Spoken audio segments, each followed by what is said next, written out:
शुक्लांबरधरसितं चंद्ररेखावतंसिनं सिद्धिदं सर्वविद्यानां वन्दे दन्तावलाननम् अगजाननपद्मार्कं गजाननमहर्निशम् अनेकदन्तं भक्तानाम् एकदन्तं पास्महे। सिताम्बुजस्थिता देवी वाक्प्रसादकरेन्द्रुणां कर्पूरधवलाकारा नित्यं वसतु वाचि मे। गुरुर्ब्रह्मा गुरुर्विष्णु गुरुर्देवो महेश्वरः गुरुस्साक्षात् परं ब्रह्म तस्मै श्रीगुरवे नमः। ओं सदाशिवसमारम्भां व्यासशङ्करमध्यमाम् अस्मदाचार्यपर्यन्तां वन्दे गुरुपरंपरां।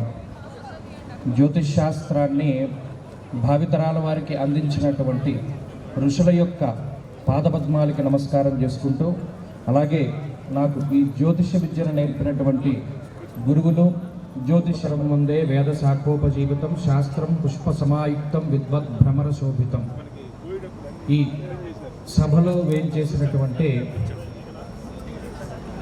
అందరికీ కూడా, ఇందులో విద్యావంతులు, విద్వత్ సంపన్నులు. విద్వత్తు అంటే కేవలం చదువనే కాదు, 10 మందిని ఆకట్టుకోగలిగేటువంటి శక్తి ఉన్న ప్రతిదీ విద్వత్తుతోటే సమానం. ఆ స్కిల్ అనేటువంటిది భగవంతుడు ఒక్కొక్కరికి ఒక్కొక్కటి ఇస్తూ ఉంటారు.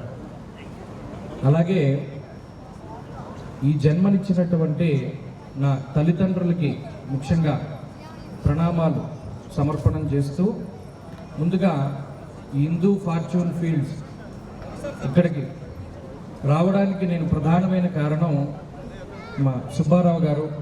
ఆయనకి నాకు ఏర్పడినటువంటి బంధం సాధారణంగా ఇందాక అదే రాజేంద్ర ప్రసాద్ గారితో నేను ఆయన నేరుగా ఒక 4 నెలల క్రితమే చూశాను. ఆయన తెలియనటువంటి వాళ్ళు ఎవరు లేదు. అదే చెప్పారు, ఈయన నట కిరీటి, అర్జున ఫల్గుణ పార్థివ కిరీటి అంటాం. ఆ కిరీటి అనేటువంటి పేరు అర్జునుడిది. ఆయన యాంబిడెక్స్ట్రస్ అంటే 2 చేతుల్ని ఒకే రకంగా ఏదో సామర్థ్యంగా ఆయన ఉపయోగించగలిగేటువంటి శక్తి, ability to use both hands with equal skills. అలాగే ఆయన కూడా ఏ పాత్రనైనా చేయగలడు అనేటువంటి ఉద్దేశంతో ఆయనకు ఆ బిరుదు ఇచ్చారు. అంటే నాకున్నటువంటి విద్వత్ ప్రకారం నేను అది అర్థం చేసుకున్నాను. వెర్సటైల్ యాక్టర్ అంటారు అలాంటి వారితోటి, ఎందుకంటే అనుభవం చాలా గొప్పది. ఇప్పుడు ఉదాహరణకి చూడండి, కురుక్షేత్ర యుద్ధం జరుగుతూ ఉన్నప్పుడు భీష్ముడు అంపశయ్య మీద పడుకుని ఉంటారు. అప్పుడు కృష్ణుడు చెప్తాడు ఎవరితోటి? ధర్మరాజుతోటి. అంపశయ్య మీద పడుకున్నటువంటి ఆ శరీరం మామూలు శరీరం కాదు, ఆ శరీరానికి ఉండేటువంటి జ్ఞానం అపారమైనటువంటిది. అందుకని సాయంత్రం పూట వెళ్ళు ఎక్స్ట్రా క్లాసెస్ తీసుకో ఆయన దగ్గర. పెద్దవాళ్ళ దగ్గర ఉండేటువంటి జ్ఞానం గనక పోతే అది మళ్ళీ తిరిగి రాదు. అందుకని భీష్ముడి దగ్గరికి వెళ్ళి నేర్చుకో.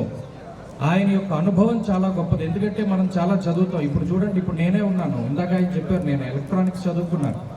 అయితే ఆ చదువుకున్న ప్రతిదీ జీవితంలో మనం అన్వయం చేయలేం. అనుభవపూర్వకమైనటువంటి జ్ఞానం చాలా గొప్పది. భగవంతుడి దయ వల్ల నాకు చదువు చెప్పినటువంటి వాళ్ళందరికీ కూడా 70 ఏళ్ళు 80 ఏళ్ళు ఉన్నాయి. వాళ్ళు చదువు ప్లస్ వాళ్ళ అనుభవాన్ని నాకు చెప్పగలిగారు. అది నా పూర్వజన్మ సుకృతం. ఒక గురువు దొరకాలి అంటే అది పూర్వజన్మ సుకృతం. అలాగే ఇందాక ఆయనతో అదే అన్నాను, రాజేంద్ర ప్రసాద్ గారిని చూడడం, అలాగే ఆవిడ రీతువర్మ గారు, వీళ్ళందరూ ఏంటంటే జనరంజకంగా వాళ్ళు. ఇప్పుడు చూడండి, మనం ఒకళ్ళని మెప్పించడం అన్నది చాలా కష్టం. సాక్షాత్ రాముడంతటి వాడు రావణాసురుడికి నచ్చలా. అలా ప్రజలందరికీ మనం నచ్చడం, అంతమంది మనతోటి మాట్లాడాలి అనుకోవడం అనేటువంటిది ఆ విద్వత్తు. అది కూడా విద్వత్తే. మన లక్ష్మి అంటే ఏమనుకుంటాం? డబ్బు ఒకటే అనుకుంటాం. అష్టలక్ష్మిలు లక్ష్మిలే, సంతాన లక్ష్మి లక్ష్మి, సంతాన లక్ష్మి లేకపోతే జీవితం లేదు, ధైర్యలక్ష్మి లేకపోతే జీవితం లేదు. అలాగే ప్రతిదీ విద్వత్తుతోటే సమానం. అందుకనే విద్వత్ భ్రమర శోభితం సభా కల్పతరం వందే. కల్పతరు వంటి సభలో ఉన్నటువంటి విద్వత్తుని గ్రోలేటువంటి భ్రమరాలుగా ఉన్నటువంటి స్వరూపంలో ఉండేటువంటి ప్రతి ఒక్కరికి కూడా నేను నమస్కారం చేశాను. అలాగే మాది గోదావరి జిల్లా, ఇందాక ఆయన చెప్పారు, మాది పాలకొల్లు. క్షీరారామం పంచారామాల్లో ఒకటి. సాధ్యమైనంత వరకు గోదావరి జిల్లాలో పుట్టినవాడు ఆ ఊరు దాటి వెళ్ళడానికి ఇష్టపడ్డు. నేనేం దాంట్లో మినహాయింపు ఏం కాదు. ఆ గాలి, ఆ నీరు మాకు అది అలవాటు అయిపోయి ఇలాంటి ప్రాంతాల్లో మేము బతకలేం. చూడండి, కొన్ని జీవులు కొన్ని ప్రాంతాల్లోనే బతుకుతాయన్నట్టు మేమేంటంటే ఈ సిటీ లైఫ్ అంటే, అఫ్కోర్స్ నేను 6 ఏళ్ల పాటు ఇక్కడ ఉద్యోగం చేశాను, సాఫ్ట్వేర్లో పనిచేశాను. అయినా కూడా మనసు పీకుతూ ఉంటుంది. ప్రతి శని ఆదివారాలు వెళ్ళిపోయేవాడు. అలా వెళ్ళి ఇప్పుడు అక్కడ స్థిరపడ్డా. ఇప్పుడు ఇక్కడికి వచ్చాం. సుబ్బారావు గారు, ఆయన బాగా పరిచయం. ఎందుకు చెప్తున్నానంటే ఇదంతా ఆయనతో ఉన్నటువంటి పరిచయమే వాళ్ళ ఇక్కడికి తీసుకొచ్చింది. నిజంగా హైదరాబాద్ మీద ఉన్న ఒపీనియన్ నాకు మారడానికి గల కారణం ఏంటంటే ఇక్కడ ఉన్నటువంటి ఈ వాతావరణం, ఈ కమ్యూనిటీ నాకు చాలా బాగా నచ్చింది. రాగానే బహుశా నేను 2 వారాల క్రితం ఒకసారి వచ్చి చూశాను. చూడగానే ఇక్కడ ఉండే వాతావరణం చాలా పాజిటివ్గా నాకు అనిపించింది. అబ్బా ఉంటే ఇలాంటి ప్రాంతంలో ఉండాలి, ఎందుకంటే ఈ కమ్యూనిటీ అంత బాగుంది. ఇక్కడ ఉండేటువంటి పాజిటివిటీ కానీ, లేక ఇక్కడ ఉండేటువంటి మనుషులు కానీ, వాళ్ళు చేరేటువంటి విధానం కానీ, ఇవన్నీ చాలా బాగా నచ్చాయి. ఇప్పుడు కూడా అదే నచ్చుతూ ఉన్నది. చక్కగా విశ్వావసునామ సంవత్సరం మనమేం కొత్తగా వినడంలా. ఇప్పుడు ఉగాది వస్తుంది అంటే 3 నెలల ముందు నుండి ఉదరగొడుతున్నారు. బాబో వీళ్ళకి ఇలా ఉంది, వాళ్ళకి అలా ఉంది, వీళ్ళు ఎలా అయిపోతారు, వాళ్ళు అలా అయిపోతారు, ఇక తెల్లారితే లోకం ఉండదు అన్నట్టు చెప్తూ ఉన్నటువంటి పరిస్థితుల్లో మరి ఉగాది రోజున పంచాంగ శ్రవణం చెయ్యాలి అనేటువంటి ఉద్దేశంతో మీరందరూ కూడా ఇక్కడికి వచ్చినందుకు, ముఖ్యంగా ఆ భగవంతుడి యొక్క అనుగ్రహం మీ అందరి మీద కూడా ఉండాలి. ఆ భగవంతుడి యొక్క అనుగ్రహం వల్ల ఈ సంవత్సరంలో మీరు తలపెట్టేటువంటి ప్రతి కార్యక్రమం కూడా చాలా దిగ్విజయంగా ముందుకు వెళ్ళాలి అని చెప్పి మనస్ఫూర్తిగా కోరుకుంటూ కార్యక్రమంలోకి వెళితే, అసలు పంచాంగ శ్రవణం చేయాలి అని ఉగాది రోజున ఎందుకు చెప్పారండి? నవవిధ భక్తి మార్గాలను కొన్ని ఉంటాయి. శ్రవణం, కీర్తనం, పాదసేవనం, అర్చనం, వందనం, దాస్యం, సఖ్యం, ఆత్మనివేదనం, ఇవన్నీ కూడా ఈ నవద్వార పురిలోంచి భగవంతుణ్ణి చేరుకోవడానికి ఉన్నటువంటి నవవిధమైనటువంటి భక్తి మార్గాలు. మరి ఆ నవవిధమైనటువంటి భక్తి మార్గాల్లో మొట్టమొదటిది శ్రవణం. మీరు వినండి, ఆటిజం అనేటువంటి సమస్య ఇవాళ ప్రతి ఒక్కరికి, ఆఖరికి భారతదేశానికి కూడా వచ్చింది. ఆటిజం అనేటువంటి మాట అంటే మేము జాతకాలు చూస్తున్నప్పుడు ఎక్కువగా అమెరికాలో ఉండేటువంటి సంతతి ఇక్కడ నుండి అక్కడికి వెళ్ళి సెటిల్ అయినటువంటి వాళ్ళ పిల్లలకి ఆటిజం ఎక్కువ వస్తుంది. ఈ ఆటిజం అంటే ఏంటి? సరైనటువంటి ఎదుగుదల లేకపోవడం. ఎందుకు అలా వస్తుంది అంటే వాళ్ళ చుట్టూ ఉండేటువంటి ఎన్విరాన్మెంట్. పిల్లలు ఎప్పుడూ కూడా వినికిడి ద్వారా నేర్చుకుంటారు, వాళ్ళకి ఏం చదువు రాదు. తల్లిదండ్రులు ఎలా ప్రవర్తిస్తున్నారు, వాళ్ళు ఏం చేస్తున్నారు, వాళ్ళు ఏం మాట్లాడుతున్నారు, ఒక భాష తెలుగులో మాట్లాడితే వీళ్ళకి తెలుగు వస్తుంది, ఇంగ్లీష్లో మాట్లాడితే వీళ్ళకి ఇంగ్లీష్ వస్తుంది.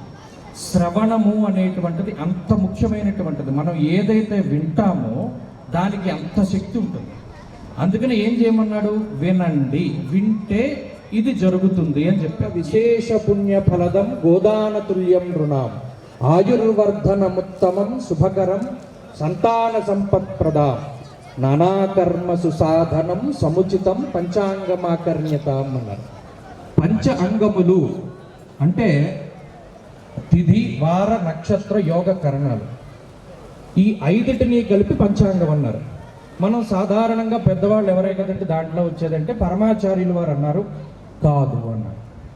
కాదు అంటే మరి ఇంకేంటండి అని అడిగితే అప్పుడు చెప్పారు ఆయన, జ్యోతిష్ శాస్త్రమందు ఆయుష్మాన్ అనేటువంటి యోగం ఒకటి ఉంటుంది, భవ అనేటువంటి కరణం ఉంటుంది, సౌమ్య అంటే బుధవారము, దీర్ఘాయుష్మాన్ భవ సౌమ్య అంటే ఈ బుధవారం నాడు ఆయుష్మాన్ యోగము భవ అనేటువంటి కరణం వస్తే ఎంత గొప్ప ఫలితం ఉంటుందో అంత గొప్ప ఫలితం మీ జీవితాల్లో కలగాలి అనేటువంటి ఉద్దేశంతో దీర్ఘాయుష్మాన్ భవ సౌమ్య అనేటువంటి ఆశీర్వచనం చేస్తారని త్రివేది నడిచే దైవం, ఆయన సాధారణమైన స్వరూపం కాదు, కంచి పరమాచార్యులు చెప్పారు. మరి మనకు తెలియనటువంటి విషయాలు చాలా ఉంటాయి పంచాంగంలో. అవన్నీ తెలుసుకుంటే ఇదివరకు చూడండి, చంద్రుణ్ణి బట్టి ఏ పంట పండుతుందో చెప్పేసేవారు. ఇంత టెక్నాలజీలా ఇవాళ రేపు వర్షం పడుతుందంటే అసలు పడదు, ఏళ్ళుంటే ఎండలు ఉంటాయంటే వర్షం పడుతుంది. మనకు అలాంటి టెక్నాలజీ. మరి గతంలో ఉన్న టెక్నాలజీ ఏంటి? చంద్రుడి యొక్క ఉత్తర శృంగం గనక ఎత్తుగా ఉంటే ఇలా ఉంటుంది, ఈ పంటలు పండుతాయి. చంద్రుడి యొక్క దక్షిణ శృంగం ఇలా ఉంటే, ఈ రకంగా ఉంటే ఈ రకమైనటువంటి పంటలు పండుతాయని సంహితా గ్రంథాల్లో ఋషులు రాసేశారు. వాటికి జ్యోతిష్ శాస్త్రంలో ఈ రోజున సంక్రమణం జరుగుతుంది, ఈ రోజున గ్రహణం పడుతుంది అంటే అదే రోజు అన్నే నిమిషాలకు పడుతుంది తప్పితే నిమిషాల్లో కానీ సెకండ్లో కానీ తేడా లేదు. కాబట్టి అంత గొప్పదైనటువంటి శాస్త్రం ఈరోజు ఏమైపోయింది అంటే, ఒక ఎర్రగుడ్డలో యాలక్కాయలు, లవంగాలు, జీడిపప్పు కట్టుకుంటే మీకు అన్ని దోషాలు పోతాయి, ఏమీ మనకి కష్టపడకుండా ప్రతిదీ వస్తాయని చెప్పేటువంటి స్థితికి దిగజారిపోయింది. అంటే దీన్ని దిగజార్చినటువంటి వ్యక్తుల వల్ల, తప్పితే శాస్త్రం ఎప్పుడూ కూడా తప్పు చెప్పదు. ఒక మహానుభావుడు, మీరు పేరు వినే ఉంటారు, మిహిరాచార్యుల వారు అని, వరాహమిహిరుడు అని పేరు ఆయనకి. ఆయన భోజరాజు వంటి ఆస్థానాల్లో పనిచేసినటువంటి గొప్పవాడు. రాజుకు కొడుకు పుడితే ఇన్ని గంటల ఇన్ని నిమిషాలకి ఇతను ఒక వరాహం వల్ల చనిపోతాడు అని చెప్పి ఆయన చెప్పాడు. చెప్పినందుకు రాజు ఈయన్ని తీసుకెళ్లి చెరసాల్లో పెట్టాడు. ఇన్ని గంటలు ఇన్ని నిమిషాలకి పోతాడని చెప్పావు, అందులోనూ వరాహం వల్ల పోతాడని చెప్పావు కదా, సరే చూస్తానని చెప్పి చెరసాల్లో పెట్టించి ఆయన చెప్పినటువంటి సమయానికి ఈయన ఏం చేశాడు, పెద్ద మేడ కట్టించాడు. ఆ మేడలో అంతటా కూడా బ్రహ్మాండమైన సెక్యూరిటీ పెట్టాడు. ఈయన అనుమతి లేనిది ఇంకోళ్ళు ఎవరు వెళ్ళరు. అలాంటి స్థితిలో కరెక్ట్గా ఈయన చెప్పినటువంటి సమయానికి ఆ రాజు యొక్క కుమారుడు మరణించాడు అని చెప్పి భటుడు వెళ్ళి రాజుకి చెప్తే రాజు ఆశ్చర్యపోయాడు.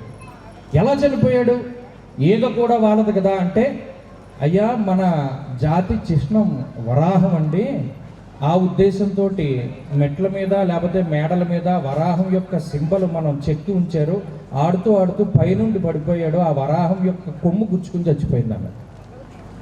ఎంతలా చెప్పగలిగాడు శాస్త్రం. అలాంటి వాళ్ళు పుట్టినటువంటి కర్మభూమి మన భారతదేశం. అంత గొప్పదైనటువంటిది శాస్త్రం. పలానా వాడు ఇంతకాలానికి సన్యాసి అవుతాడు అని చెప్తే ఆ తండ్రి అతన్ని కనీసం బయట ఎలా ఉంటుంది అడుగు పెట్టకుండా పెంచిన తర్వాత కూడా ఒకానొక సమయంలో కరెక్ట్గా జ్యోతిష్యులు ఏ సమయానికైతే అతడు సన్యాసి అవుతాడని చెప్పారో ఆ సమయానికి అతను బయటకు వెళ్ళి మరణించిన వ్యక్తులను చూడడం, రోధిస్తున్నటువంటి వాళ్ళని చూడడం ద్వారా మనసు కదిలిపోయి వికారం చెంది విరక్తి పుట్టి సన్యాసిగా మారి వాళ్ళ బుద్ధుడిగా దేశానికి ఆదర్శంగా నిలబడ్డాడు. మరి ఆయన గురించి చెప్పిన వాళ్ళు జ్యోతిష్యులు. మరి వీటన్నిటికీ కారణం ఏంటంటే ఎక్కడి నుండి వచ్చింది బేసు?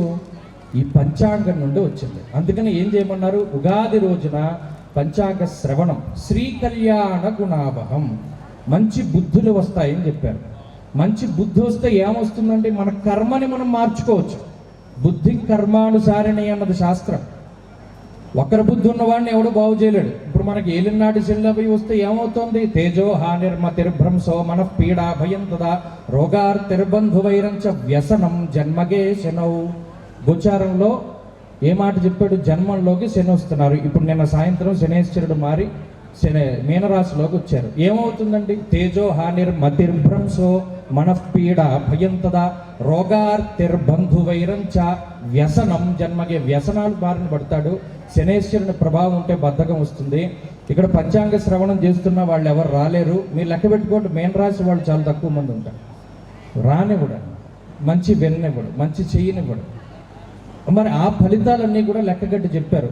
శ్రీ కళ్యాణ గుణావహం, పంచాంగ శ్రవణం వింటే బుద్ధి మారుతుంది, బుద్ధి వల్ల కర్మ మారుతుంది, కర్మ వల్ల మన యొక్క జీవితం మారుతుంది అని చెప్పి పంచాంగ శ్రవణంలో చెప్పారు.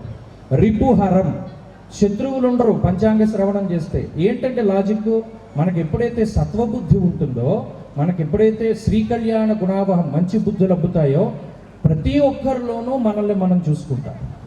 ఇప్పుడు రమణ మహర్షి ఆయన ఒక కుక్క పిల్ల వస్తే ఆయన వచ్చారు, ఆయనకి అన్నం పెట్టండి అనేవాడు. అదేంటండి కుక్క పిల్లకి ఆయన అంటున్నారంటే, అందులో ఉన్నవాడు ఇందులో ఉన్నవాడు ఒకటే. అంత సమానత్వమైనటువంటి భావన కలిగితే ఇంక శత్రువులు ఎక్కడ ఉంటారు? అందుకని రిపుహరం చేస్తే ఫలితం. స్నానం చేస్తే అంత పుణ్యమా? స్నానం చేస్తేనే అంత పుణ్యం రాశారు మనకి. ఎందుకంటే ఆ నదులు అటువంటివి, వాటిని జీవనదులు, అదేం మామూలు నది కాదు. గంగా యమున సరస్వతి సంగమ ప్రాంతంలో కుంభమేళాలో స్నానం చేసిన వాళ్ళకి అంత ఫలితం చెప్పాడు. మీరు గమనించండి, జ్యేష్ఠ మాసే సితౌ పక్షే దశమ్యాం హస్త సంయుతౌ.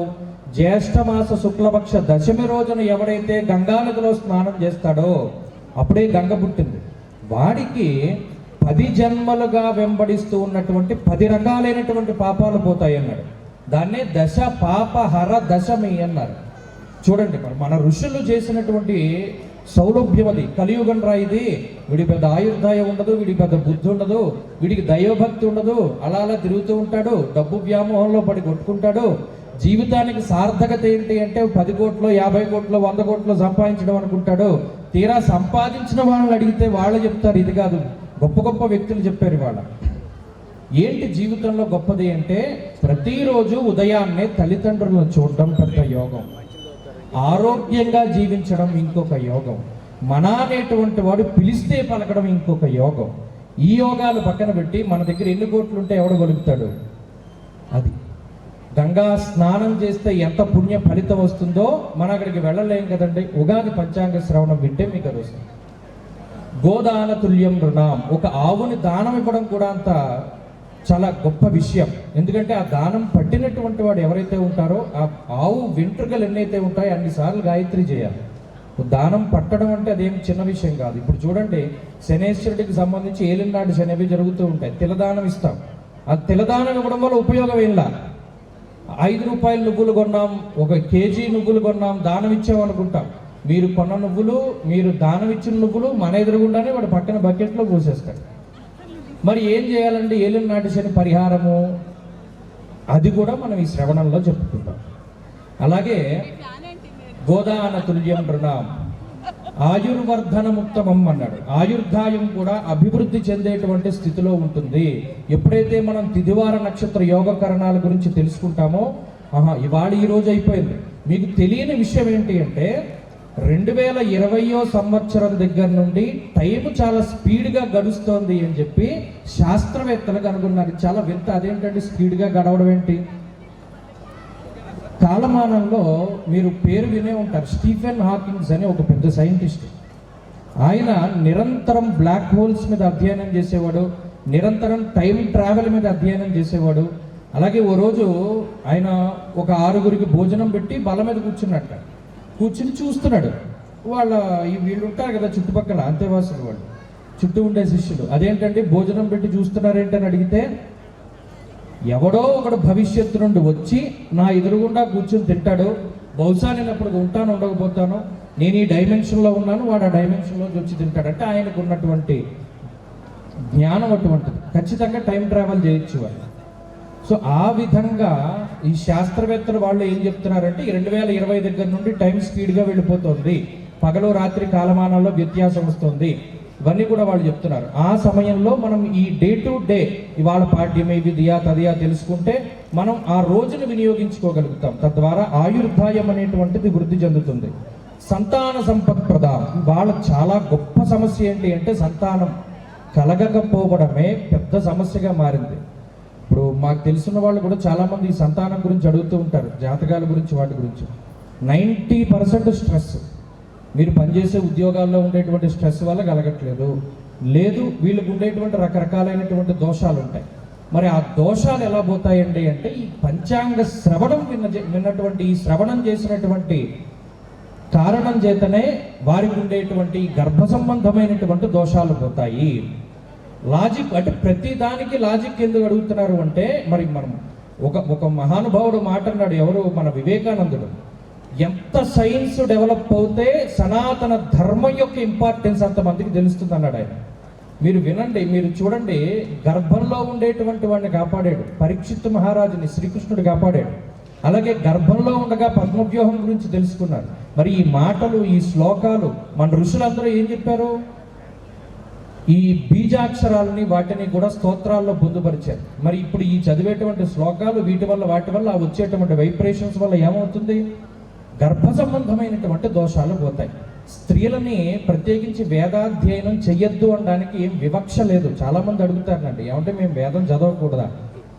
వేదం అనేటువంటి దానికి బీజము ఈ బొడ్డు దగ్గర నుండి ఉంటుంది, ఈ నాభి ప్రాంతం నుండి పైకి వస్తూ ఉంటుంది ధ్వని. మీరు గమనించండి, మన అక్షరమాలలో ఇక్కడ నుండి ప్రారంభమవుతుంది. క, చ, తర్వాత అక్షరాలన్నీ కూడా ఈ ఓకలు ఇక్కడి నుండి ఎదరికి వస్తూ చివరిలో యా, రా, లా, వా, శే, షా, సాహ ఇక్కడికి పెదాలు కడపడంతో క్లోజ్ అవుతాయి. మీరు తీక్షణంగా పరిశీలన చేయండి. ఇక్కడ నుండి వస్తుంది. ఈ అక్షరమాలంతా ఇక్కడ నుండి ఇలా పైకి వెళుతూ ఉంటుంది. అలా చదువుతూ ఉన్నప్పుడు వేదంలో ఉండేటువంటి, అందుకనే ఉపనయన సంస్కారం జరిగే చోట గర్భిణీ స్త్రీలు ఉండకూడదు. ఎందుకంటే ఆ మంత్రాల తాలూకు వైబ్రేషన్స్తో లోపల ఉండేటువంటి పిండం, దీన్నే రిజనేటింగ్ ఫ్రీక్వెన్సీ అంటారు. రిజనెన్స్ అంటే ఏంటి? సైన్యం ఎంత గొప్పదైనా బ్రిడ్జిల మీద నడిచేటప్పుడు కవాతు చేయనివ్వడం. ఎందుకు? వీళ్ళ ఫ్రీక్వెన్సీ ఆ బ్రిడ్జ్ ఫ్రీక్వెన్సీ మ్యాచ్ అయితే కూలిపోతుంది బ్రిడ్జ్. అలాగే ఈ మంత్రాల తాలూకు ఫ్రీక్వెన్సీ ఈ గర్భంలో ఉండేటువంటిది ఆడవారు చదవడం వల్ల ఏమవుతుందంటే గర్భాశయం దెబ్బతింటుందని చదవద్దన్నారు. మరి ఈ గర్భ సంబంధమైన దోషాలను పోగొట్టగలిగేటువంటి శక్తి ఈ పంచాంగ శ్రవణానికి ఉందంటే బెనిఫిట్స్ చెప్తున్నాం. అలాగే నానాకర్మ సుసాధనం సముచితం పంచాంగమాకర్ణిత. ఏ పని ప్రారంభం చేయడానికైనా సరే ఈ పంచాంగ శ్రవణం అనేటువంటిది ఉత్తమం. బెనిఫిట్స్ ఉన్నప్పుడు చక్కగా వినడానికి మనకి ఇంత అవకాశం ఇక్కడ ఏర్పాటు చేసినందుకు, మరి కమ్యూనిటీ వారు ఇంత కృషి చేసినందుకు ముఖ్యంగా వారికి మనం చాలా కృతజ్ఞతలు చెప్పుకోవాలి. ఇంతటి అవకాశాన్ని ఇచ్చారు. ముఖ్యంగా ఈ సంవత్సరం పేరు వినే ఉన్నారు, విశ్వావసునామ సంవత్సరం. మీరు చాలామంది దీనికి సంబంధించినటువంటి వ్యాఖ్యానాలు చెప్తూ ఉన్నారు. దీంట్లో వసవో రుద్ర ఆదిత్య అని చెప్పి మనకి వేదంలో కూడా చెప్పబడింది. వసువులు అనేటువంటి వారు అష్టవసువులు, అందులో ఒకానొక ఆయనే దేవవ్రతుడుగా అంటే భీష్ముడిగా పుట్టినటువంటి వారు. అలాగే వసురుద్రాదిత్య స్వరూపం అంటే పితృదేవతలను మనం ఆరాధించేటువంటి స్వరూపం. ఇంకా విశ్వావసు అనేటువంటి పేరు గంధర్వులకు ఉంది, గంధర్వుల యొక్క అనుగ్రహం కూడా ఉంటుంది అని చెప్పి ఇలా చాలా రకాలైనటువంటి వ్యాఖ్యానాలు దీనిలో ఉన్నాయి. అవన్నీ కూడా సమంజసమైనటువంటివే. ఎందుకంటే ఈ విశ్వావసు నామ సంవత్సరంలో క్రోధితో పోల్చుకుంటే ఇది చాలా అద్భుతమైనటువంటి సంవత్సరంగానే మనం చెప్పుకోవచ్చును. ఎందుకంటే ఈ విశ్వావసు నామ సంవత్సరానికి సంబంధించినటువంటి నవనాయకులు గత సంవత్సరంలో 7 పాపులు అంటే పాపగ్రహాలు, గ్రహాలకి పాపాలు లేకపోతేనేమో శుభత్వాలు ఎలా వచ్చాయి అంటే వారు ఇచ్చేటువంటి ఫలితాలను బట్టి లేదా వారిని నియమించినటువంటి దాన్ని బట్టి. ఇప్పుడు మనం చూడండి, మనకి అనుకూలంగా మాట్లాడితే మన మిత్రుడు, మనకి ప్రతికూలంగా మాట్లాడితే మనకి శత్రువు, అంటే ఈజీ బ్యాక్. అలాగే శనేశ్వరుడు అంటే అందరికీ భయం. ఎందుకు? ఆయన చాలా స్ట్రిక్ట్గా ఉంటాడు, కర్మానుగతైన ఫలితాలను ఇస్తాడు, అందుకని ఆయన అంటే ఏదో పాపంగా చూస్తున్నాం. కానీ నిజానికి వాళ్ళందరూ కూడా దైవ స్వరూపాలే. ప్రతి గ్రహము కూడా దైవ స్వరూపమే. వాళ్ళకి కాలానికి సంబంధించినటువంటి శక్తినిచ్చారు, వారు దానికి అనుగుణంగానే పనిచేస్తారు తప్పితే ఎవరికి వాళ్ళు వీళ్ళకి ఫేవర్గా ఉండడం లేదా వీళ్ళకి కావాలని ఇబ్బంది పెట్టడం అనేటువంటి పార్షియాలిటీ వాళ్ళ దగ్గర ఉండదు. చాలామంది నన్ను అదే అడుగుతారు. ఇప్పుడు మొన్న ఈ శనేశ్వరుడు యొక్క మార్పు జరిగినప్పుడు, గతంలో కుంభంలోకి శనేశ్వరుడు వెళ్ళినప్పుడు లేదా మకరంలోకి వెళ్ళినప్పుడు, మరి మకర కుంభాలు శనేశ్వరుడికి సంబంధించిన రాశులే కదండి. శనేశ్వరుడు మరి తన సొంత రాశులను ఏమీ చేయడట కదా, ఆయనకి అవి 2 స్వక్షేత్రాలట కదా, ఏలినాటి శని బాధ మకర కుంభాలకి ఏమి ఉండదు కదా అని చెప్పి చాలామంది అడిగారు. నేను అన్నాను ఒకటే ఎగ్జాంపుల్. ఒక స్ట్రిక్ట్ ఆఫీసర్ ఉన్నాడు లేదా ఒక ప్రిన్సిపల్ ఉన్నారు, ఒక ప్రధానోపాధ్యాయుడు పిల్లలంటే చాలా క్రమశిక్షణగా ఉండాలి అని చెప్పేటువంటి ఆయన ఉన్నాడు అనుకోండి.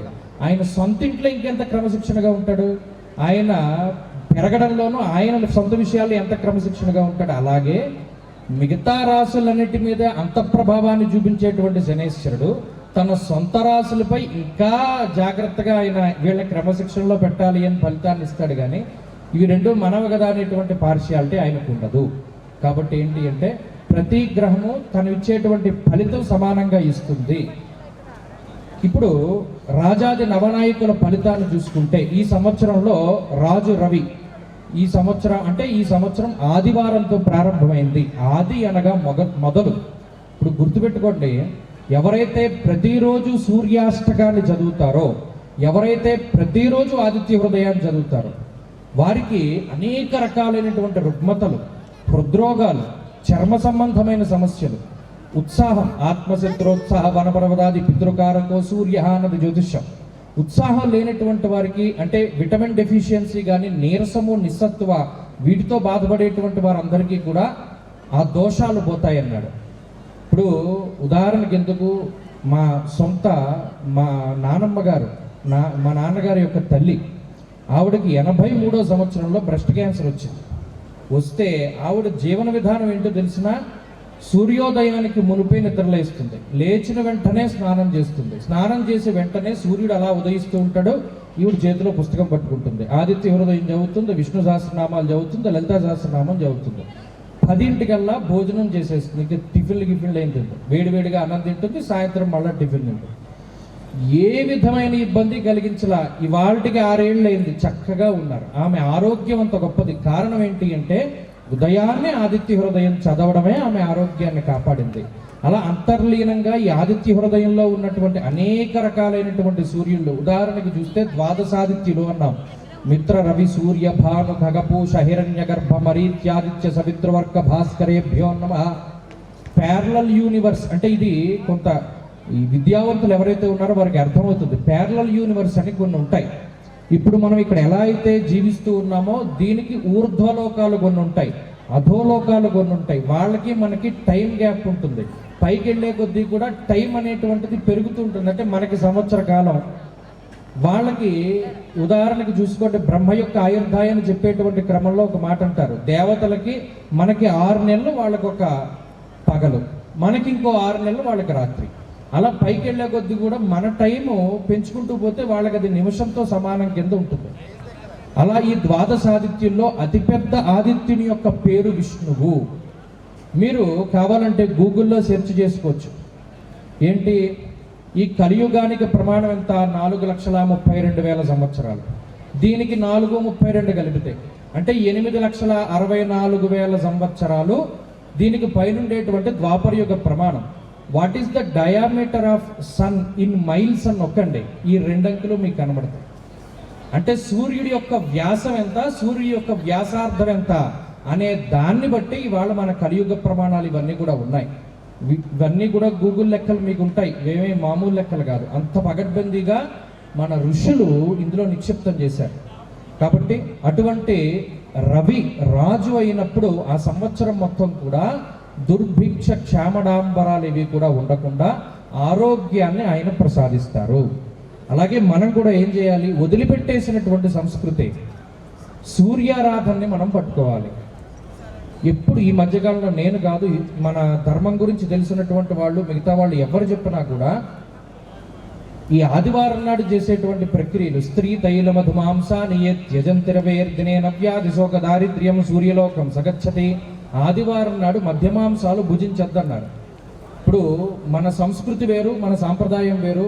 ఆదివారాన్ని సెలవు కింద పెట్టారు. ఆది అంటేనే మొదలు కదా, మరి దాన్ని తీసుకెళ్లి చివరికి పెట్టేసి ఆ రోజు నీకు సెలవు ఇచ్చాను, నువ్వు ఏది కావాలంటే అది చేయని చెప్పి మన ధర్మం మీద దెబ్బ కొట్టారు. కానీ ఇప్పటికీ మన ధర్మం నిలబడింది అంటే దానికి కారణం ఏంటి అంటే కొంతమంది మహానుభావుల యొక్క ఉపాసనా బలం ఇవాటికి మనల్ని కాపాడుతుంది. కాబట్టి మనం చేయవలసింది ఏంటి అంటే ఆదివారం నాడు తైల సంస్కారం చేసుకోకూడదు, అలాగే మధ్యమాంసాలు భుజించకూడదు. ఈ ఆదివారానికి అంత ప్రాముఖ్యత ఉంది కాబట్టి, అందులోనూ రాజు ఆయన అయ్యాడు కాబట్టి ఆరోగ్యం కోసం అది చేయాలి. ఇక మంత్రి చంద్ర, చంద్రుడు మంత్రిగా ఉన్నారు. మంత్రి చంద్రుడు అయితే సస్యశ్యామలమైనటువంటి పంటలు ఉంటాయి, ఏ విధమైనటువంటి ఇబ్బందులు ఉండవు, రాజులకి అభివృద్ధి ఉంటుంది. అలాగే పంచదార వెండి పెరుగుతుంది అన్నాడు. ఇప్పటివరకు బంగారం పెరగడానికి చూశారు, ఇప్పుడు వెండి కూడా పెరుగుతుంది. ఇది పెరగడమే తగ్గడమేం లేదు. అలాగే సేనాధిపతి రవి, ఇక్కడ రాజుకే సేనాధిపత్యం రావడం వల్ల కూడా రక్షణ వ్యవస్థ మెరుగుపడేటువంటి తత్వాన్ని సూచిస్తుంది. ఇప్పుడు ఈ సంవత్సరంలో జరిగేటువంటి విషయాలన్నింటిలోనూ దేశ రక్షణ వ్యవస్థ చాలా పగడ్బందీగా పనిచేసి ప్రతిదానికి కూడా ఒక సొల్యూషన్ వారు చూపించగలుగుతారు. అలాగే ప్రపంచ దేశాల మధ్యలో యుద్ధం జరుగుతూ ఉన్నప్పటికీ కూడా సామరస్యమైనటువంటి ధోరణితోటి చతురతతోటి నాయకులు ముందుకు వెళతారు అని చెప్పి ఇందులో చెప్పడం జరిగింది. అలాగే అర్ఘాధిపతి రవి, రవికే ఇంకొక ఆధిపత్యం వచ్చింది, వర్షానికి సంబంధించినటువంటి ఆధిపత్యం. కాబట్టి ఈ వర్షములు కొంత తక్కువగా వస్తాయి. అలాగే రవి యొక్క ఆరుద్ర నక్షత్ర ప్రవేశాన్ని కూడా చూసినప్పుడు కొంత ఈ అర్ఘాధిపతి మేఘాధిపతి రవి అవ్వడం వల్ల ఊహించినటువంటి దానికన్నా వర్షాలు తక్కువగా పడతాయంటే మేలోనూ ఎండలే ఉంటాయి, జూన్లోనూ ఎండలే ఉంటాయి. ఒక 50 వెళ్తుంది, ఈసారి హాఫ్ సెంచరీ కంప్లీట్ చేస్తాడేమో ఈయన. మరి సంవత్సరం కూడా ఈయనదే కాబట్టి సూర్యుడు 50 డిగ్రీలకు వెళ్తుందేమో ఎండ, అదొక్క విషయంలోనూ మనం జాగ్రత్తగా చూసుకోవాలి. అలాగే రసాధిపతి శనేశ్చర, రసములకు అధిపతి శనేశ్వరుడు.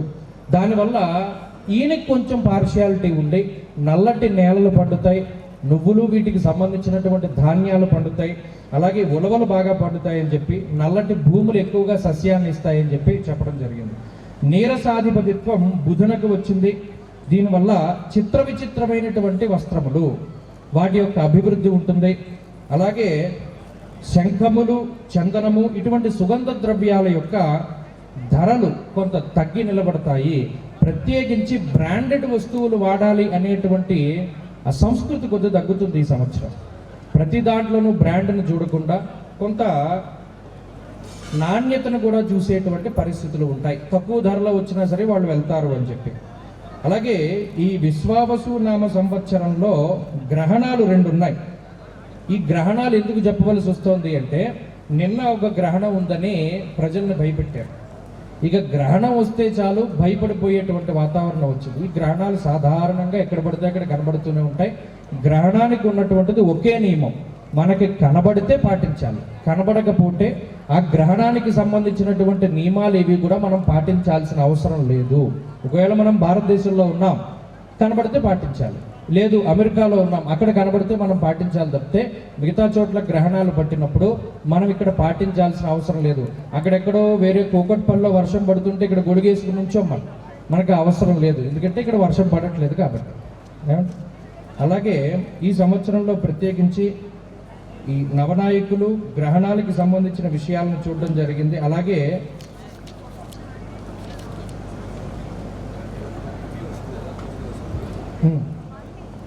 ఓకే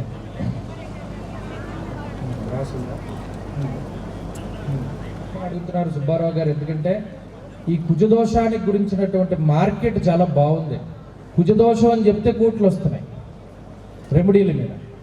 ఏమంటే ఏంటి కుజదోషం అంటే, ధనే వ్యయేచ పాతాళే జామిత్రే చాష్టమే కుజే స్త్రీణాం భర్తృ వినాశాయ పుంసాం భార్య వినశ్యతి. శాస్త్రంలో చెప్పినటువంటి మాటది. ఈ కుజదోషము ఉంటే పెళ్ళవదని, కుజదోషం ఉంటే పిల్లలు పుట్టరని, కుజదోషం ఉంటే ఇక అసలు జీవితంలో వాడు ఏమీ చేయలేడని, వాడు ఎందుకు పనికిరాలేడని ఇలా ప్రచారం చేస్తున్నారు. అయితే ఇది మన అవగాహన కోసం ఏంటంటే ఒక మాటను దృష్టిలో పెట్టుకోవాలి. కుజదోషము కేవలం వివాహానికే మనం చూసుకుంటాం, మిగతా విషయాలకి కుజుడికి ఏం సంబంధం లేదు. పాపం ఆయన దేనిలోనూ అంత ఇన్వాల్వ్ అయ్యేటువంటి గ్రహం కాదు. సత్వ భూ ప్రాకార రోగ వ్రణ సాహస శస్త్రాగ్ని సందర్శనోత్పాటన భ్రాతృకారక కుజ అన్నారు. ఈ కుజుడు చాలా ఫోర్స్గా ఉండేటువంటి ప్లానెట్. ఆయన స్తంభిస్తాడు. ఇప్పుడు మొన్న గత ఆగస్టులో స్తంభించినటువంటి కుజుడు ఏప్రిల్ 6వ తారీఖున 4వ తారీఖున వదిలిపెడుతున్నాడు. మేనంలో ఉండిపోయాడు. ఆయన ఉండిపోతాడు. అలా ఉండాలనుకుంటే ఉండిపోతాడు, అలాగే మారాలనుకుంటే మారుతారు. మాసం మాస అర్థత కుజ. సరే, ఈ కుజుడు అంత ప్రభావం తీక్షణమైనటువంటి గ్రహం కాబట్టి వివాహ సమయంలో స్త్రీకి కానీ పురుషుడికి కానీ ఈ భావాల్లో కుజుడుంటే మరి ఆ భావాల్లో కుజుడుండేటువంటి వాళ్ళనే ఇచ్చి వివాహం చేయాలి అని స్పష్టంగా చెప్పారు. ఏ స్థానాలు? ధనే వ్యయే చ పాతాళే జామిత్రే చాష్టమే కుజే 2, 4, 7, 8, 12 లగ్నాత్తు చూసుకోవాలి. ఆ స్థానాల్లో కుజుడు ఉన్నటువంటి వారితోనే వివాహం చేయాలి. మళ్ళీ దీనిలో కొన్ని ఎక్సెప్షన్స్ ఉంటాయి. ఏమిటి? చతుస్సప్తమగే భౌమే మేషకర్కిశువక్రగే యథారాశా శుభం ప్రోక్తం కుజదోషణ విద్యతే. కొన్ని నక్షత్రాలకి లేవు, కొన్ని రాసులకి లేవు అని చెప్పినటువంటి వాళ్ళది మనం అంత పట్టించుకోవాల్సిన అవసరంలా. ఆ పుస్తకాలన్నీ నా బోటు వాళ్ళు రాసిందే, ఋషులు రాసింది కాదు. ఋషి ప్రమాణం ఏంటి అంటే ఇది చతుస్సప్తమగే భూమి. అంటే కొన్ని ఎక్సెప్షన్స్ ఉన్నాయి. ఈ విశ్వావసునామ సంవత్సరం రాసింది ఉందే, దీంట్లో వివరంగా కుజదోషం గురించి రాశారు. ఎందుకంటే పాప వాళ్ళు బాధపడిపోతున్నారు, ఈ కుజదోషం ఉంది, పెళ్ళి అవ్వట్లేదు, లేదా కుజదోషం ఉంటే ఇంకేమైనా అయిపోతుందేమో అనేటువంటి భయం. అందుకని పాప సుబ్బారావు గారు నాకు ప్రత్యేకంగా వచ్చాయని చెప్పడం జరిగింది ఈ కుజదోషం గురించి. దీనికి రెమెడీలు అంటూ ఏదీ ఉండదు. శాంతి కమలాకరం దగ్గర నుండి అంతకన్నా ఉద్గ్రంథాలు ఏది తీసుకున్నా కూడా కుజదోషానికి రెమెడీ ఏముండదు. ఉన్నవాళ్ళు ఉన్నవాళ్ళని, లేని వాళ్ళని చేసుకోవాలి అంతే. అక్కడితో అది క్లోజ్. కొంతమంది ఈ మధ్యన ఏం చేస్తున్నారు, ఈ వివాహ వ్యవస్థ పాడైపోవడానికి కారణం ఏంటంటే, మొన్న ఒకళ్ళు వచ్చారు, మేమిద్దరం ప్రేమించుకుంటున్నామండి అన్నాను. మీ ప్రేమను నేను ఒప్పుకున్నా, గ్రహాలు ఒప్పుకోవట్లేదమ్మా అన్నాను. వాళ్ళెవరండి ఒప్పుకోకపోవడానికి? మా తల్లిదండ్రులు ఒప్పుకున్నారు కదా అని. మీ తల్లిదండ్రులు నడిపించేది కూడా వాళ్ళేనమ్మా, వాళ్ళు ఒప్పుకోకపోతే పెళ్లి జరిగినా ప్రయోజనం లేదమ్మా. అబ్బాయి మాకు వాళ్ళతో సంబంధం లేదండి, మేమేమో జీలకర్ర బెల్లంలాగా లేకపోతే పాలు నీళ్ళలాగా ఏది పడితే దానిలా మేము కలిసిపోయి ఉంటున్నాం, మమ్మల్ని ఎవరో విడగొట్టలేరని చెప్పి చేసుకున్నారు. ఎంతో కాలం నిలబడేది పెళ్ళి. సరే, తీరా పెళ్ళి అయిన తర్వాత కొన్ని రోజులకి ఏవో గొడవలు వస్తాయి. ఇక వాళ్ళు ఇప్పుడు చూడండి, మన బద్ధకం ఇంకోటి పెట్టుబడి. స్విగ్గీలు జొమాటోలు ఎలా బతుకుతున్నాయి? మనకుండే బద్ధకం ద్వారానే బతుకుతున్నాయి. వీడు వీచేవారు ఉంటే కొట్టులోకి వెళ్ళి కొనుక్కోలేడు, స్విగ్గీలో ఆర్డర్ పెట్టి ఇంటికి తీసుకొస్తాడు. టిఫిన్లు ఒకటే అయ్యేవి ఇది వరకు, ఇప్పుడు భోజనాలు కూరగాయలు కూడా తీసుకొస్తున్నాడు. అబ్బాయి ఇది వరకు మనం ఎక్కడికో వెళ్ళి ఎవరినో ప్లంబర్లను వాళ్ళని తీసుకొచ్చేవాళ్ళం, వాళ్ళు కూడా అక్కర్లో అందరూ ఇళ్ళకి వస్తున్నారు. అలాగే ఈ గ్రహస్థితి బాగా లేకపోతే ఏమైంది, ఎవరి దగ్గరికి వెళ్ళాడు, ఆయన అన్నాడు నీకు కుజదోషం ఉంది, ఈ అమ్మాయికి లేదు, నువ్వు ఇది చెయ్యాలి, దీనికి 40,000 1,00,000 2 లక్షలు అవుతుంది అన్నాడు. పాపం బాధపడలేక చేయించుకున్నాడు. తీరా పోయాక డబ్బులు కూడా పోయి వీళ్ళతో ఏమి ఇదవ్వాల. కాబట్టి నేను అనేది అందులో అదే రాశాను. ఇందులో మాట, చేతులు కాలేక ఆకులు పట్టుకోవడం వల్ల ప్రయోజనం ఉండదు. కుజదోషం ఉన్నవాళ్ళు ఉన్నవాళ్ళని చేసుకోవాలి, లేని వాళ్ళు అక్కడితో అది క్లోజ్. కాబట్టి అది ఈ విషయం. ఈ కుజదోషానికి గురించి నేను రాశాను, ఆ పుస్తకం మీరు చదివితే అర్థమవుతుంది. అలాగే వేద నక్షత్రాలను కొన్ని ఉంటాయి. ఇది అంతరించిపోతూ ఉన్నటువంటి కాలంలో ఉన్నాం మనం. అంటే వీటి గురించి ఇదివరకు అందరికీ తెలిసేది, ఇప్పుడు ఎవరికి తెలియట్లా. అంటే మన నక్షత్రానికి ఏ నక్షత్రం పడుతుంది ఇందులో ఉంటుంది. అలాగే ఏక నక్షత్ర దోషాలు ఇవన్నీ కూడా ఇందులో రాయడం జరిగింది. అదంతా కూడా చాలా విజ్ఞులు, మీరందరూ చదువుకునేటువంటి జ్ఞానం ఉన్నవారు. అలాగే ఏకాదశి ఉపవాసం గురించి ఇందులో రాయడం జరిగింది. శంఖంలో పోస్తేనే కానీ తీర్థం అవదన్నట్టు వాడెవడో రీసెర్చ్ చేసి జర్మనీ వాడు నోబెల్ ప్రైజ్ తీసుకుని ఏకాదశి రోజు ఉపవాసం చేస్తే నీకు ఇది అవుతుంది అది అవుతుంది అంటే మనం వింటాం. లేదు ఎవరో ఒక వాళ్ళని ఏమంటారు మోటివేషన్ స్పీకర్, ఆ మోటివేషన్ స్పీకర్ చెప్తే మనం చేస్తాం. ఇంట్లో ఉండే అమ్మమ్మలు నాయనమ్మలు చెప్తే మనం వినాం. వాళ్ళు చెప్పేది వీళ్ళు చెప్పేది ఒకటే, కాకపోతే తీవ్రత దోషం. వీళ్ళైతే ఒకటి రెండు తగిలించి చెప్తారు, వాడు మామూలుగా బుజ్జగించి చెప్తాడు, ఎందుకంటే వాడి పని అదే కాబట్టి ఇందులో మనం గుర్తుపెట్టుకోవాల్సింది ఏంటి అంటే ప్రతిదీ సూక్ష్మంగానే వెళ్ళాలి. ఏకాదశి ఉపవాసం చేయడం వల్ల వచ్చేటువంటిది చాలా గొప్పది. నేను ఈ మధ్యకాలంలో చేసినటువంటి అతి గొప్ప రీసెర్చ్ ఏంటి అంటే ఒక స్త్రీ యొక్క గర్భం పైన నవమాసాలలోనూ 9 గ్రహాలు ఏ విధంగా ఆధిపత్యాన్ని వహిస్తున్నాయి. ఎందుకంటే ప్రతి వాళ్ళకి మిస్క్యారేజెస్ అవుతున్నాయి, ప్రతి వాళ్ళకినేమో ప్రీమెచ్యూర్ బేబీలు పుడుతున్నారు. ఇదివరకు అటువంటి పరిస్థితులు లేవు. మా అమ్మమ్మ ఒక మాట ఏంది, మన కాలంలో మరి డ్రై ఫ్రూట్స్ లేవు, జీడిపప్పులు లేవు, బాదం పప్పులు లేవు, ఏంటి కడుపు వస్తే చాలు కాలు కింద పెట్టనివ్వట్లేదు, నువ్వేం పని చేయొద్దు అంటున్నారు. నాకు ఇంత 7వ నెల, మా అత్తగారి గయ్యాడిది, ఊరి చివరి చెరువు, ఓ చేతితో పొట్ట, ఓ చేతితోనేమో పిల్లాన్ని పట్టుకుంటూ, అప్పుడప్పుడు నెత్తి మీద బింది చేతితో పట్టుకుంటూ 7వ నెలలో నీళ్లు తెచ్చుకునేదాన్ని నేను. మరి నాకేం ఖర్జూరాలు పెట్టలేదు, అంజీరాలు పెట్టలేదు, జీడిపప్పులు లేవు, 11 మందిని కన్నాను నేనని చెప్పాను. మరి దానికి కారణం ఏంటి అంటే ఈ గర్భం మొదలు 9 నెలల్లోనూ 9 రకాలైనటువంటి గ్రహాల ఆధిపత్యాన్ని వహిస్తాయి. ప్రీమెచ్యూర్ బేబీస్ పుట్టడానికి కూడా కారణం ఏంటి అంటే గర్భాధాన లగ్నం అని ఒకటి ఉంటుంది.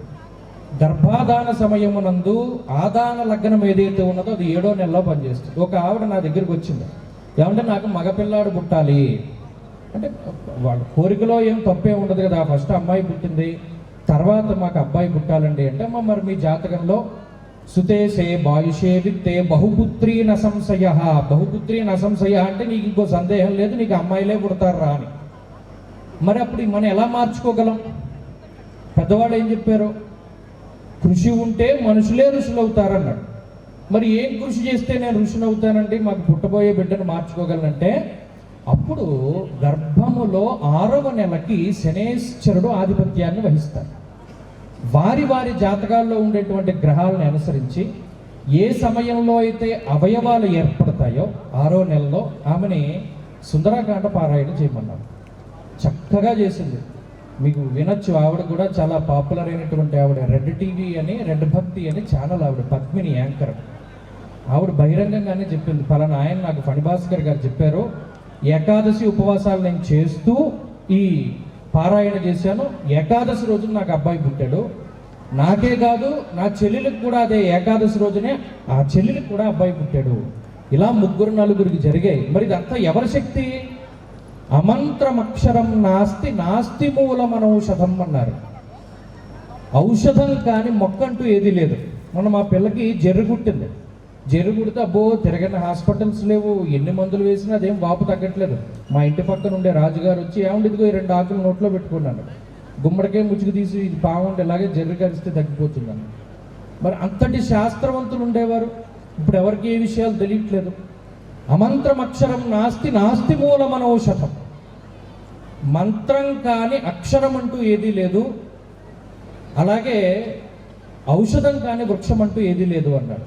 మరి ఇవన్నీ కూడా మన దగ్గరే పెట్టుకుని మనం ఇవాళ పాశ్చాత్య సంస్కృతిని తీసుకుని మనకుండేటువంటి సంపదను వాళ్ళకి ఇచ్చేసి వాళ్ళకు ఉండేటువంటి దరిద్రపు బాధలన్నీ కూడా మనం మోస్తూ ఉన్నాం. ఇందాక నేను ఫస్ట్లోనే ఆటిజం అనేటువంటి సమస్య, దానికి మూలం కూడా ఇలాగే ఏర్పడుతుంది.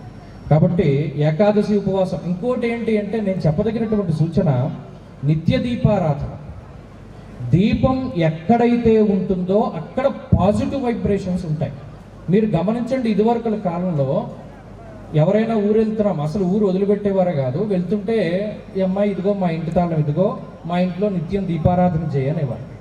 దీపం లేనటువంటిది ఏంటి అంటే దీపం ఉంటే శివం అన్నారు, దీపం లేకపోతే శవం అన్నారు.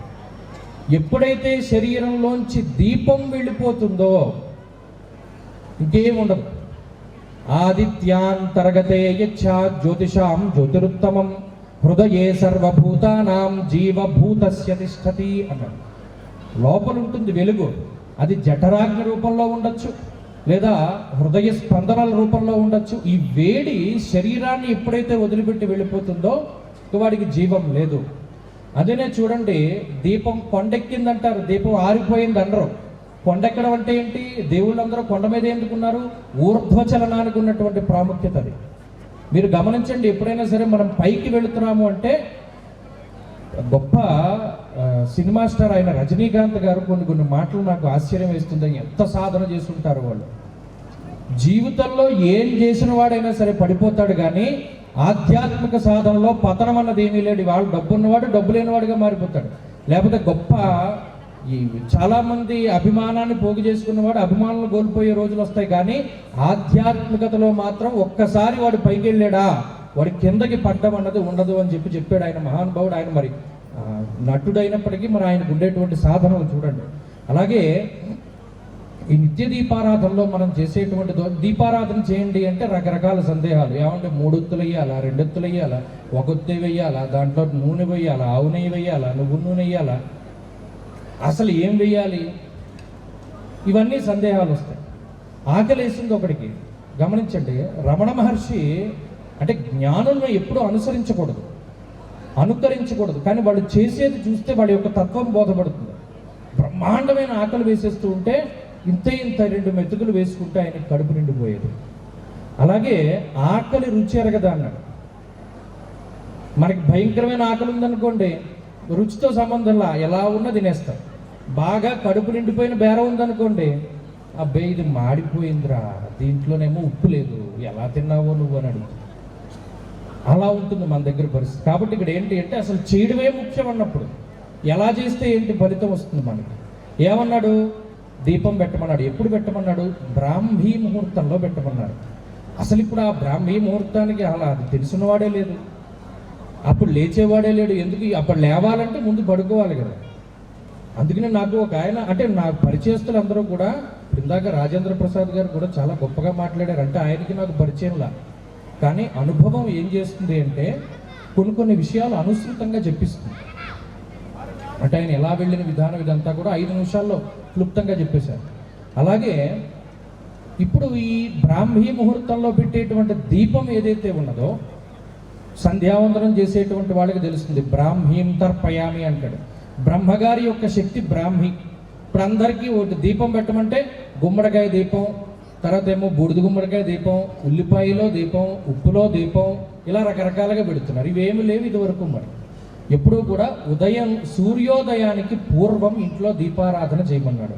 ఎప్పుడైతే సూర్యోదయానికి పూర్వం దీపారాధన చేశామో ఆ ఇంట్లో నెగిటివ్ వైబ్రేషన్స్ అన్నవి ఉండవు, పాజిటివ్గా ఉంటుంది.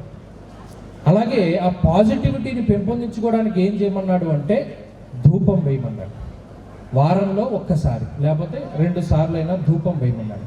ఇవి ఈ ఇంట్లో ఉండేటువంటి శక్తిని పెంచుతూ ఉంటాయి. కాబట్టి ఆ దీపారాధన గురించినటువంటి విషయాలను కూడా నేను ఈ పుస్తకంలో పొందుపరచడం జరిగింది. అలాగే జ్యోతిషాభ్యాసం చేయాలి అని చాలామందికి ఆశ ఉంటుంది. అందుకని 10వ భావం గురించి కూడా దాంట్లో రాశాను. అంటే 10వ భావం కర్మ సంబంధమైనటువంటి విషయాలు. సరే, ఇక్కడ మనం చెప్పుకుంటూ పోతే చాలా రకాలైనటువంటి విషయాలు ఉంటాయి. కాలాతీతం అవుతున్నట్టుంది. ఆయన నాకు ఇచ్చిన టైం చాలా తక్కువ. అయితే చాలా గొప్ప విషయం ఏంటంటే ఎక్కడా కూడా లేవకుండా వింటున్నారు. ఇది ఆశ్చర్యాన్ని కలిగిస్తూ ఉన్నటువంటి విషయం. దీనికి నిజానికి మీ అందరికీ కూడా చాలా కృతజ్ఞతలు చెప్పాలి. కాబట్టి ఇక మనం రాసుల దగ్గరికి వెళ్దాం. అందరికీ కావలసినటువంటిది ఈ సంవత్సరం మా రాశి ఎలా ఉందండి?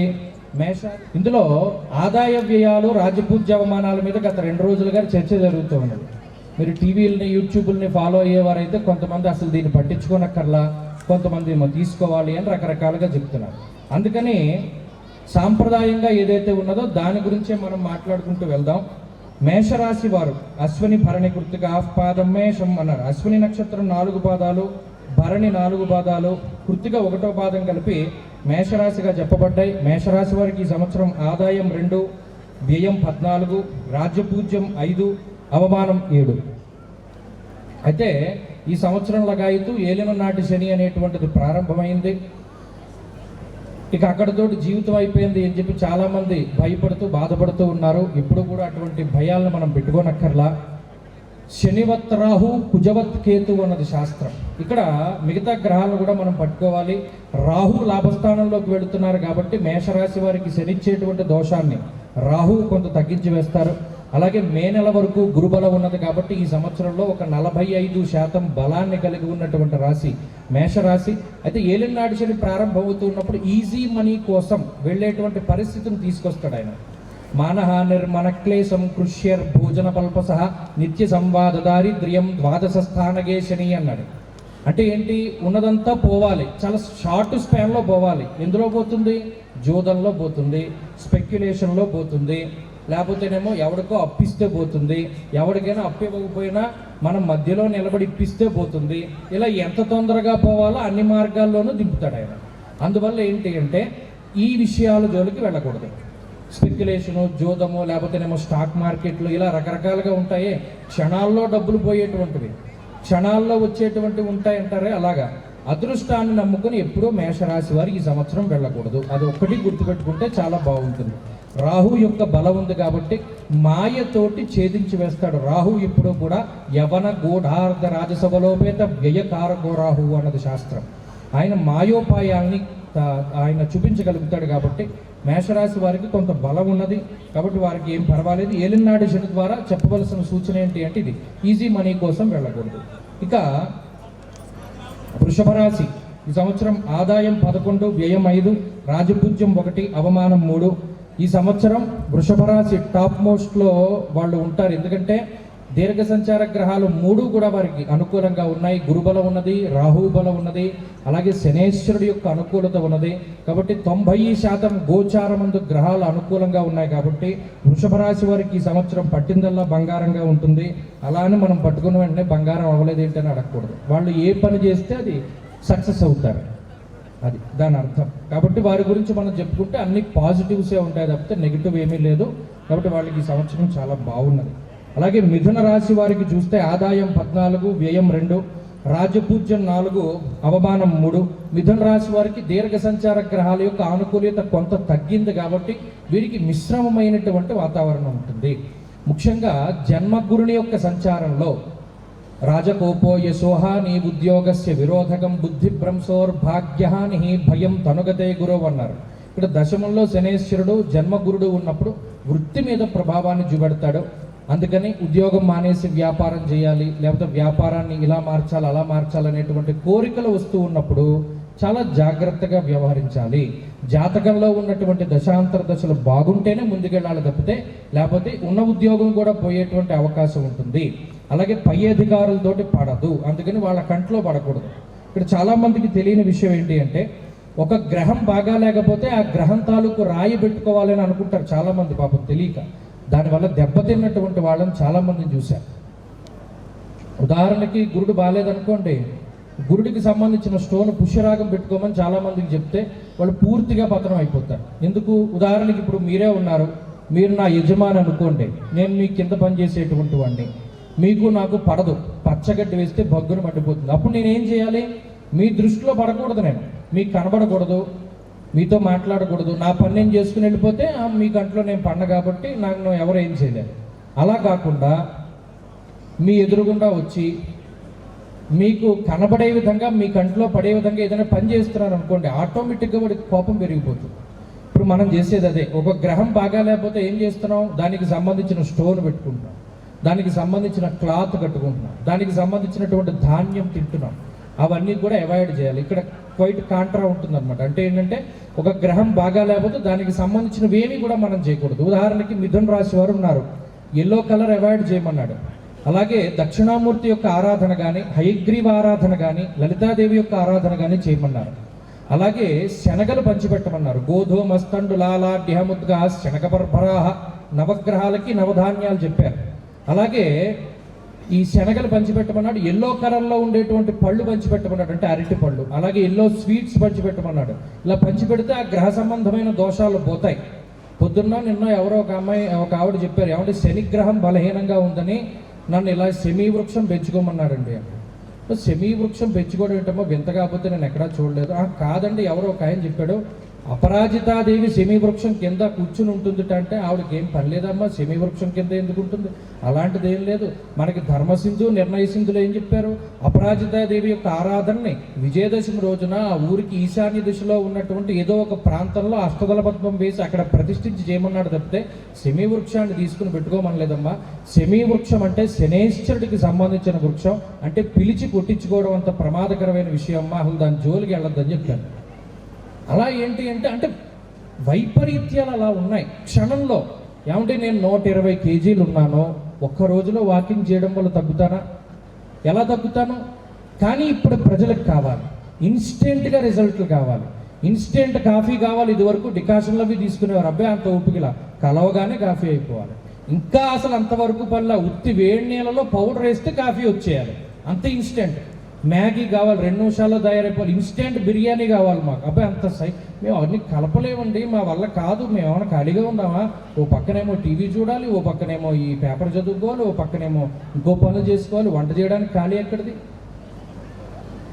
అంటే పూర్వకాలం వాళ్ళ విజ్ఞానం ఎంత గొప్పదంటే, ఒక ఆవిడ వచ్చి చెప్పింది, వాళ్ళ పిల్లాడో పిల్లకో అంటే మనవరాలు పుడితే మా ఇంటి దగ్గర ఉన్న పుల్ల ముక్కలన్నీ ఎరిగెళ్తుంది. ఈ అమ్మ ఎందుకు ఎరిగెళ్తున్నావు అని అడిగితే, ఈ కరెంటు గీజర్లు లేకపోతేనేమో నీళ్లు మరిగించి పోయడం అన్నది మంచిది కాదు, కట్టి పుల్లలతో నీళ్లు మరిగించి ఆ నీళ్లు పోస్తే ఆ శరీరానికి ఈ శరీరానికి చాలా తేడా ఉంటుంది అని చెప్పి ఆవిడ చెప్పడం జరిగింది. అంటే అగ్నిలో కూడా అన్ని రకాలైనటువంటి తత్వాలు ఉంటాయి.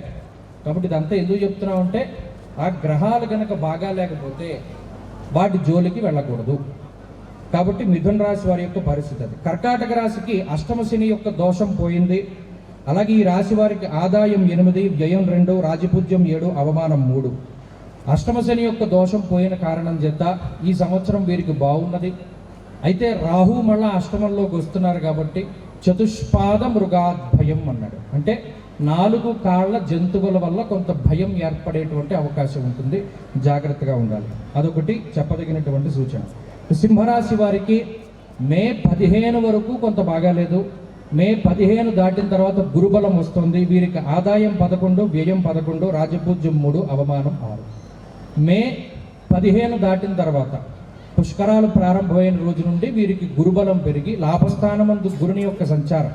యశోవృద్ధిర్బలం తేజ సర్వత్ర విజయసుఖం శత్రునాశో మంత్రసిద్ధి ఏకాదశగతే గురు.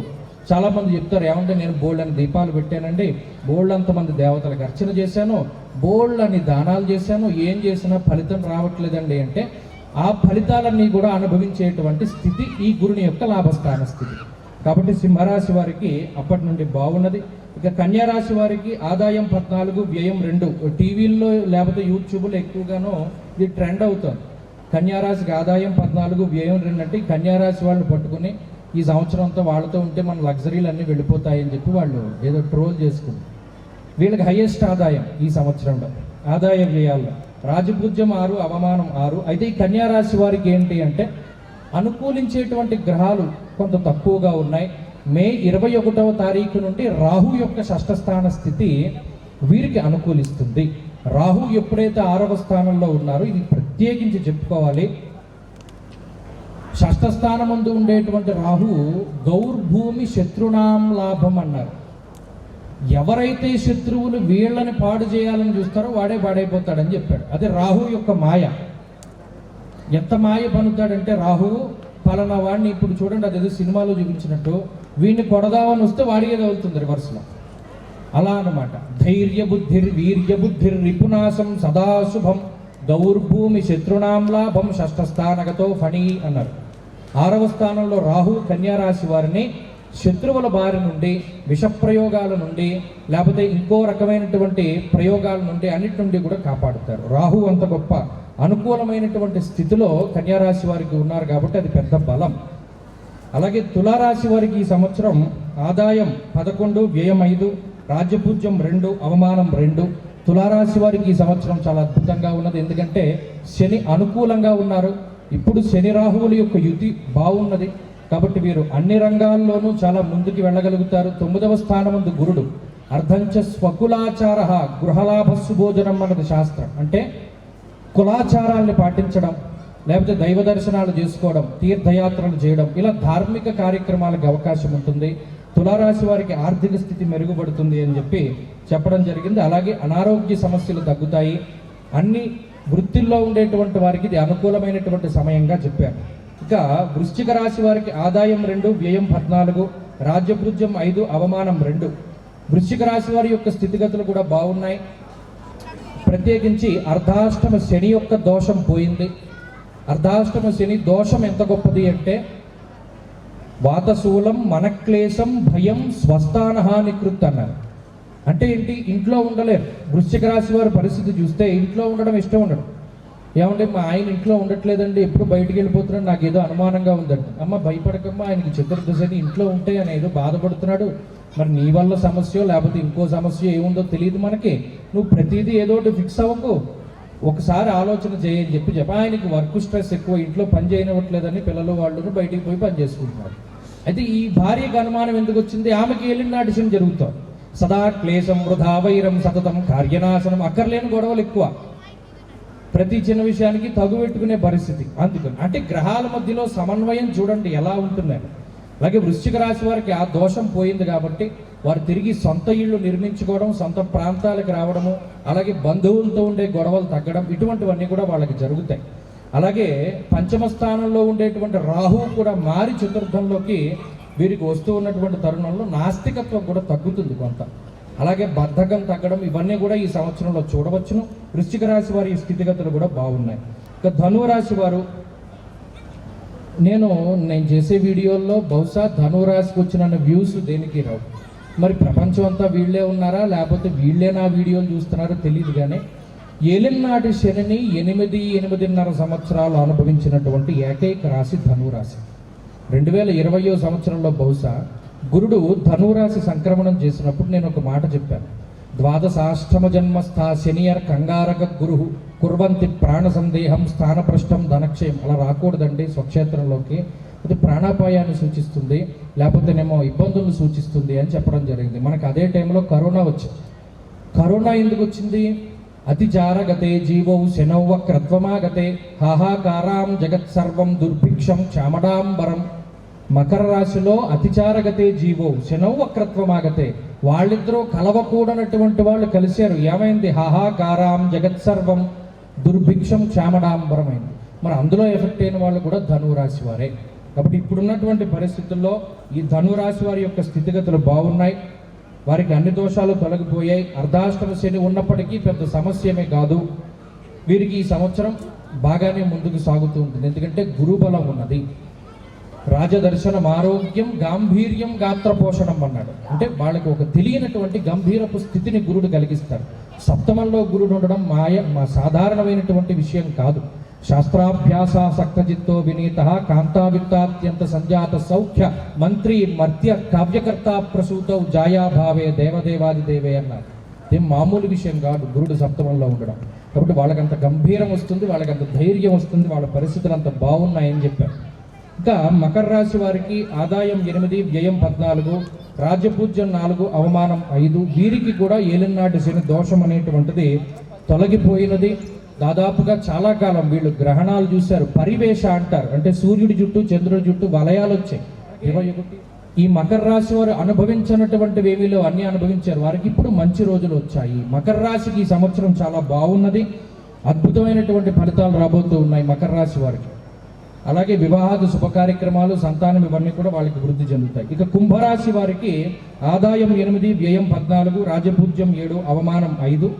కుంభరాశి వారికి శనేశ్వరుడు 2వ భావంలోకి ఆయన సంచారం ప్రారంభమైనది. ఇందాక చెప్పాను, సదా క్లేశం వృధా వైరం సతతం కార్యనాశనం సంచార స్వజనద్వేషం పాపచింత ధనేశనవు. 2లో శని ఉంటే గొడవలు వస్తాయి. కాబట్టి మాట్లాడేటప్పుడు చాలా జాగ్రత్తగా మాట్లాడాలి. అయితే వీరికి గురుబలం ఉన్నది. పంచమంలో గురుడు ఉన్నంత వరకు బుద్ధి పోదు. అంటే ఏదైనా జరుగుతూ ఉన్నా ఇది మనం తప్పు చేస్తున్నాం అనేటువంటి జ్ఞానం వీరికి ఉంటుంది. అలా తెలిసినా తప్పు చేస్తారు. అది వీళ్ళ దగ్గర ఉండే గొప్పదనం. మనం ఎలా చేస్తున్నాం, దీనివల్ల డబ్బు పోతుంది అని తెలిసినా కూడా చేస్తారు. కాబట్టి ఆ కుంభరాశి వాళ్ళు ఏంటి అంటే వాళ్ళ స్వయంకృతాపరాధాలు ఎక్కువగా ఉంటాయి. అదొక్కటి వాళ్ళు కాపాడుకుంటే సరిపోతుంది ఈ సంవత్సరం. ఇంకా చిట్ట చివరి రాశి మీనరాశి. ప్రతి ఒక్కరిని కూడా ఇప్పుడు మామూలు టీవీలు కానీ యూట్యూబ్లు కానీ ఓపెన్ చేస్తే ఇక మీనరాశి వాళ్ళకి బతికే లేదన్నట్టు చెప్తున్నారు. ఎందుకు ఇవాళ నిన్నటి రోజున షష్టగ్రహ కూటమి ప్రారంభమైంది. నేను సంహితా గ్రంథాలను ఉంటాయి అంటే స్కందత్రయాత్మకం శాస్త్రం ఆద్య సిద్ధాంత సంయుగం ద్వితీయవు జాతక స్కందం తృతీయ సంహితాహుయం. సంహితలు అంటే నారద సంహిత, వశిష్ఠ సంహిత ఇత్యాది సంహితలు ఏం చెప్తాయి అంటే ప్రకృతి వైపరీత్యాల గురించి చెప్తాయి. ప్రతిదీ మనిషి మీదే ఉండదు ఇంపాక్ట్, ఎందుకంటే మనిషితో పాటుగా కొన్ని లక్షల జీవరాశులు ఉన్నప్పుడు వాటి మీద కూడా ఇంపాక్ట్ ఉంటుంది. ఫలానా ప్రకృతి భయంకరమైనటువంటి విషయాలు అంటే భూకంపాలు, సునామీలు, వడగాల్పులు రావడానికి అవకాశం ఉంటుంది అని చెప్పడం. అందుకనే ఉత్తర భారతం అంతా కూడా కంపించింది మొన్న. కాబట్టి ఈ మీనరాశి వాళ్ళకి ఏంటి అంటే కొంత ఆరోగ్యం పట్ల శ్రద్ధ పెట్టాలి. ఇందాక చెప్పినట్టు ఈజీ మనీ కోసం వెళ్ళకూడదు. ఈ విషయాలు రెండు దృష్టిలో పెట్టుకుని హెల్త్ కాన్షియస్గా కనుక ఉండగలిగితే, అలాగే కొంత వీరికి స్థానచలనం కలుగుతుంది, కంటికి సంబంధించిన సమస్యలు ఉంటాయి. ఈ విషయాలను దృష్టిలో పెట్టుకుని వారు ముందుకు వెళ్ళగలిగితే, కొన్ని జాగ్రత్తలు తీసుకోగలిగితే బాగుంటుంది. ఇవన్నీ కూడా గోచార ఫలితాలు. అలాగే ఇందాక నేను పుస్తకంలో మొదట్లోనే రాశాను ఏమని, గోచార ఫలితాలు 35% ఉంటాయి, జాతకం 75% ఉంటుంది. మనం ఏదైనా విచారణ చేసేటప్పుడు అంటే మేము ఏదైనా చెప్పేటప్పుడు ఫలాని గ్రహచారేణ సూచయంతి మనీషిణ కోవక్త తారతమ్యస్య తమేకం వేద సంవిన. మేము ఇందులో ఉండేటువంటి వాటిని చదివి మాత్రమే చెప్పగలం. అంటే ఫలానా ఋషి చెప్పాడు, ఇదే నా సొంత కవిత్వం కాదు. నేను చెప్పిన ప్రతి విషయము కూడా ఒక ఋషి చెప్పినటువంటిది. కాలామృతంలో కానీ, లేకపోతేనేమో జ్యోతిష విజ్ఞాన సారస్వంలో కానీ, లేకపోతే జాతకాభరణంలో కానీ, లేకపోతే ఇలా రకరకాలైనటువంటి గ్రంథాల్లో ఉన్నటువంటి విషయాలు చెప్తే మన సొంత ప్రయత్నం ఏమి ఇలా. ఇందాక చెప్పాను, ఎల్లుండి వర్షం పడుతుందంటే ఎండ వస్తుంది, అది మన కవిత్వం అలా ఉంటుంది. కాబట్టి ఈ విషయాలన్నీ కూడా ఋషులు చెప్పారు. వీటిని మనం చక్కగా గుర్తుపెట్టుకుని ఈ సంవత్సరంలో మనం ముందుకెళ్ళేటువంటి విధానం అంతా కూడా జాగ్రత్తగా ఉండగలిగితే, ప్రత్యేకించి వైదిక పరంగా ఉండగలిగితే, అంటే వేదంలో చెప్పినటువంటి విధానంలో ముందుకు వెళితే అందరికీ కూడా ఈ సంవత్సరం చాలా అద్భుతంగా ఉంటుంది. ఏదేమైనా పంచాంగ శ్రవణం చేస్తేనే సగం దోషాలు పోతాయని చెప్పాం కాబట్టి అవన్నీ కూడా తొలగిపోయాయి. మీరు ప్రశాంతంగా ఉండవచ్చును. నిరంతరం మీరు చేసేటువంటి అనుష్ఠానం కూడా కొంత మిమ్మల్ని కాపాడుతుంది. అలాగే మరి ఈ సంవత్సరంలో మిమ్మల్ని అందరినీ కూడా కలుసుకునేటువంటి ఒక భాగ్యమనే చెప్పాలి. ఎందుకంటే అంత చక్కటి శ్రోతలు ఉన్నారు, చక్కగా వింటున్నారు ఇంతసేపు అయినా సరే. ఈయన అన్నారు తర్వాత ఏదో ప్రోగ్రాం ఉందండి, పాటల గురించి కాకుండా కేవలం ఈ పంచాంగ విజ్ఞానం కోసమే వింటున్నారు అని నేను భావించాను. మరి కాబట్టి మా సుబ్బారావు గారి చేత మా సుబ్బారావు గారు ఆయన అసలు మొన్న ఆయన వీడియోలోనే ఆశ్చర్యపోయిన ఏంటంటే ఒక యాంకర్ చెప్పారేమో అనుకున్నాను. ఆయన వీడియో పంపారు నాకు, ఇన్విటేషన్ వీడియో.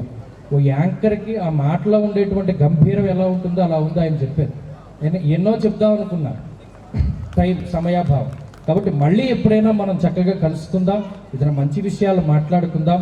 అప్పటి వరకు ఈ విశ్వావసు నామ సంవత్సరం చక్కగా మనకి మంచి చేయాలని భగవంతుడిని ప్రార్థిస్తూ స్వస్తి ప్రజాభ్య పరిపాలయంతాం న్యాయేన మార్గేణ మహిం మహిషా గో బ్రాహ్మణేభ్య శుభమస్తు నిత్యం లోకా సమస్తా సుఖినో భవంతు.